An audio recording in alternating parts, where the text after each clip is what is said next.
Hi everyone, I'm Evan Mitchell, music director of the Kingston Symphony Orchestra, and with me today is Carina Canonico, who is our principal clarinet. Carina, thank you so very much for joining us this Symphony Sunday.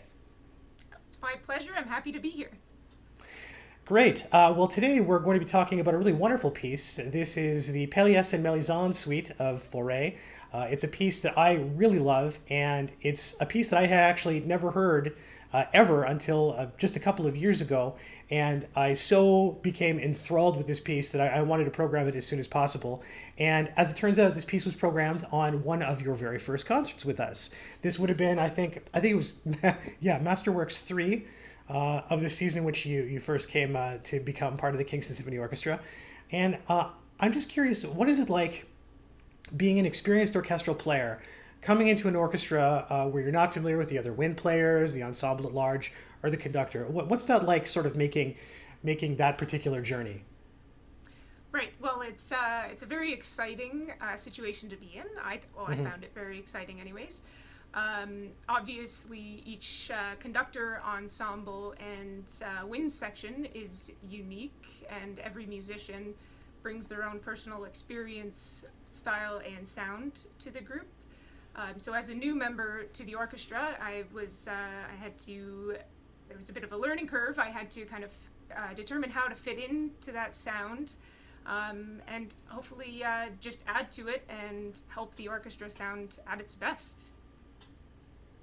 Yeah, I imagine it's actually it's a very exciting time. It's an exciting time for everyone, but it's also a bit of a stressful time. No matter what ensemble you're migrating to or from, you had some experience playing clarinet in the Albany Orchestra prior to this. Yes. Yes, I did. Yes. Yeah, so it is, I mean, as you mentioned, it is a little bit stressful. There's a lot that kind of, especially the first rehearsal and the first couple of shows, it's, Yeah. you don't really know what to expect. Everyone is different. Each orchestra is different. Like I said, there's a different sound with each group. So, yeah, just seeing how you can fit into that and match it and also add to it. It can be a little bit stressful, but fun.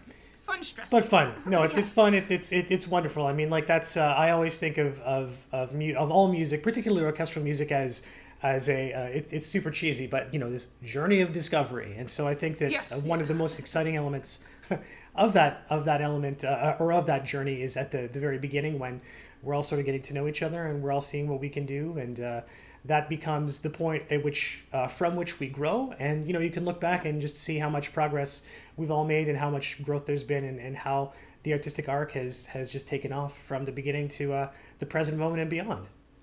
Yeah. So now I want to talk a little bit about this foray. French music, in particular, requires a specific sensitivity of execution, and I would say even more so in the winds than any other instrument in the orchestra.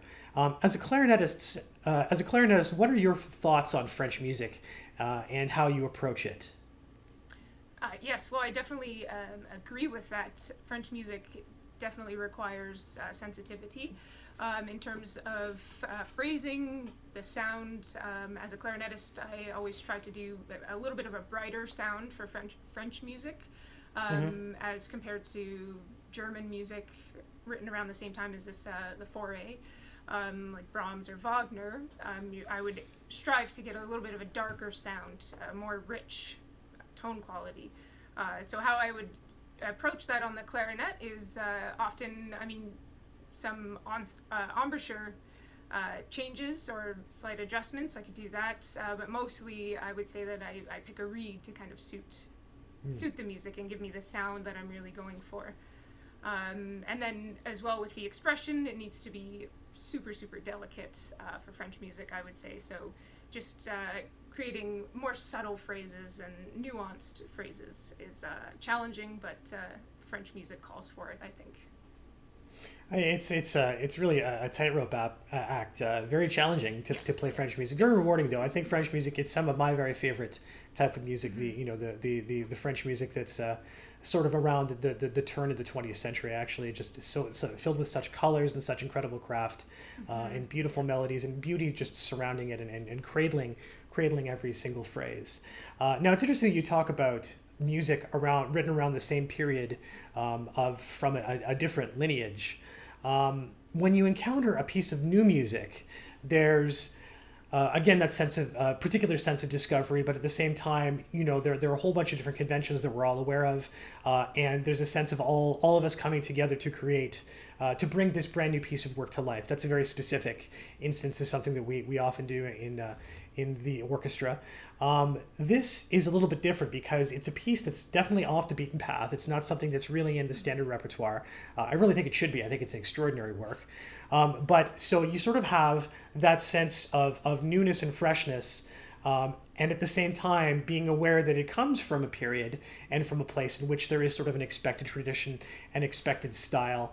And so it's kind of a unique scenario to be experiencing both sides of that particular coin. So how do you parse that? What's that like encountering a piece like this?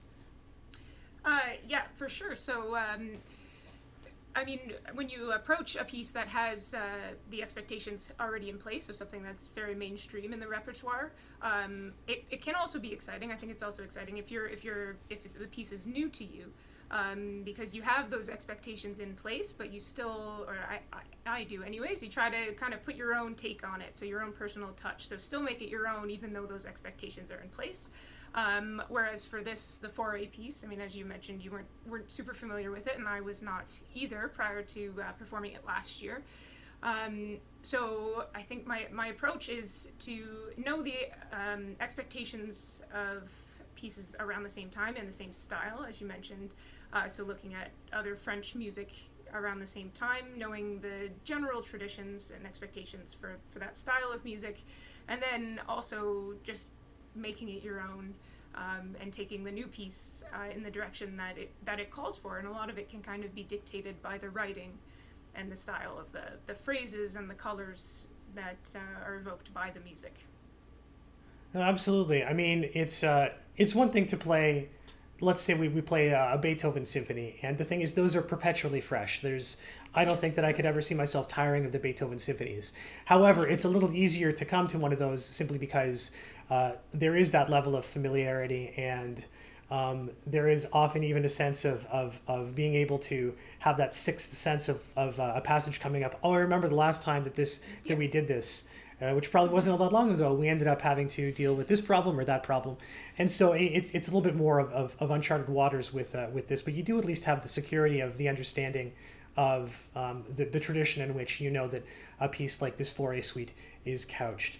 I do think making it your own is something that is really interesting, because one of the advantages of being able to perform a piece like this is that you're not stuck in some quagmire of expected tradition, so that everything has to sound exactly the same. So, being able to express your own voice in a piece like that, I would imagine is actually pretty rewarding. Absolutely, yes. Yeah, there's much more freedom, I think, in expressing your voice through the music. So, for sure, yeah, it's very rewarding. Yeah, well, that's wonderful. This is a stupendous piece of music.